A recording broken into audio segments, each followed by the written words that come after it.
I'm so excited to be here with you today to read our next chapters of Magic Treehouse by Mary Pope Osborne, read aloud with permission from Scholastic. That part is super important. Scholastic is the publisher of this book series, and they have allowed us as teachers to read this aloud to our students on video during this time at home, which is something super special that they are doing for us.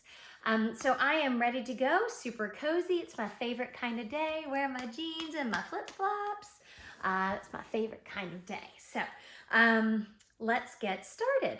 Mary Pope Osborne is the author. Magic Treehouse is the series, and we are on number 2, Nights at Dawn. We left off at the end of chapter 4. Let me go ahead to the table of contents. Find chapter 5. Trapped is the title, and go to page 30.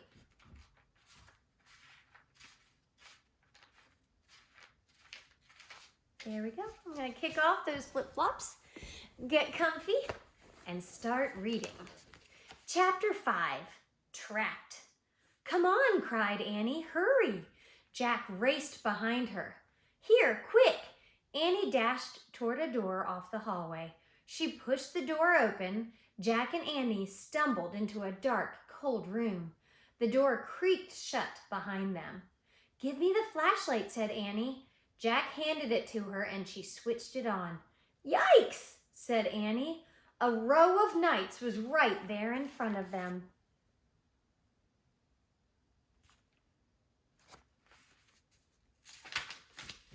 Annie flicked off the light. Silence. "They aren't moving," Jack whispered. Annie switched the light back on. "They're just suits," Jack said. "Without heads," said Annie. "Let me have the flashlight for a second," said Jack, "so I can look in the book." Annie handed Jack the flashlight. He pulled out the castle book and flipped through the pages until he found what he was looking for. Jack put the book away. "It's called the Armory," he said. "It's where armor and weapons are stored." He shined the flashlight around the room. "Oh, man," whispered Jack. The light fell on shiny breastplates, leg plates, and arm plates. Shelves were filled with helmets and weapons. Shields, spears, swords, crossbows, clubs, and battle axes hung on the walls. Voices came from the hallway. "Let's hide," said Annie. "Wait," said Jack. "I've got to check on something first." "Hurry," said Annie. "It'll just take a second," said Jack. "Hold this." He handed Annie the flashlight.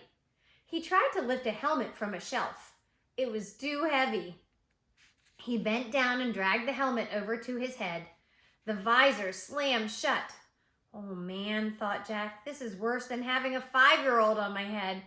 It's like having a 10-year-old on my head." Not only could Jack not lift his head, he couldn't see anything either. "Jack!" Annie sounded far away.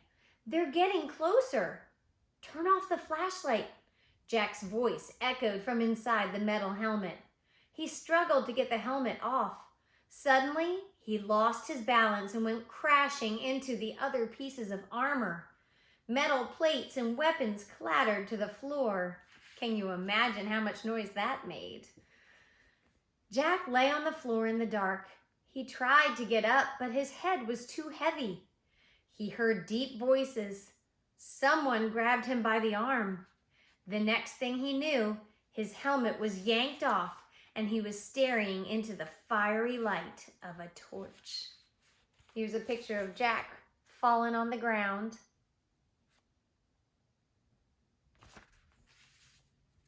Oh boy. Oh, chapter 6. Ta-da! In the torchlight, Jack saw 3 huge men standing over him. One with very squinty eyes held the torch. One with a very red face held Jack. And one with a very long mustache held on to Annie. Annie was kicking and yelling. "Stop," said the one with the very long mustache. "Who art thou?" said the one with the very red face. "Spies, foreigners, Egyptians, Romans, Persians," said the squinty-eyed one. No, you dummies, said Annie. Oh, brother, Jack muttered. Arrest them, said Redface. The dungeon, said Squinty Eyes. The guards marched Jack and Annie out of the armory. Go, said a guard, giving him a push. Jack went. Squinty, Annie, Mustache, Jack, and Red marched down the long, dark hallway. They marched down a narrow, winding staircase.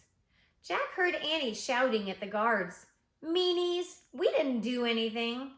The guards laughed. At the bottom of the stairs was a big iron door with a bar across it. Squinty lifted the bar, shoved the door, and it creaked open. Mustache and Red pushed Jack and Annie into a cold, clammy room. The fiery torch lit the dungeon. There were chains hanging from the filthy walls. Water dripped from the ceiling, making puddles on the stone floor. It was the creepiest place Jack had ever seen. We'll keep them here till the feast is done, then turn them over to the Duke, said Squinty. He knows how to take care of thieves.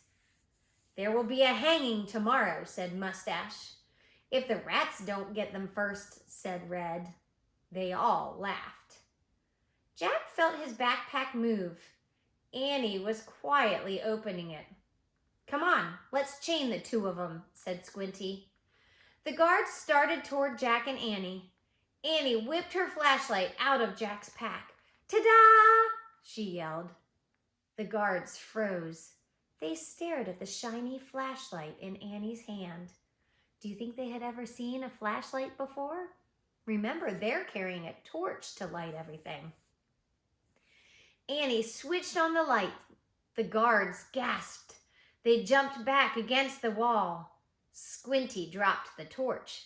It fell into a dirty puddle on the floor, sputtered, and went out. My magic wand, Annie said, waving the flashlight. Get down or I'll wipe you out.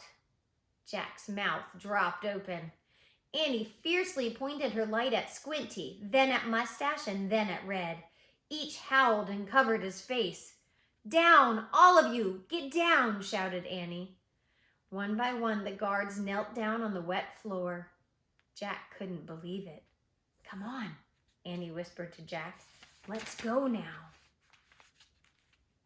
Jack looked at the open doorway. He looked at the guards quaking on the ground. Hurry, said Annie.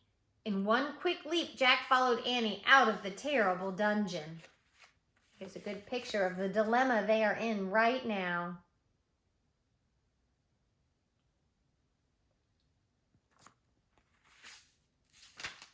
Oh, and that is the end of our reading for now. Chapter 7 is called A Secret Passage, and that's what we'll start with next time.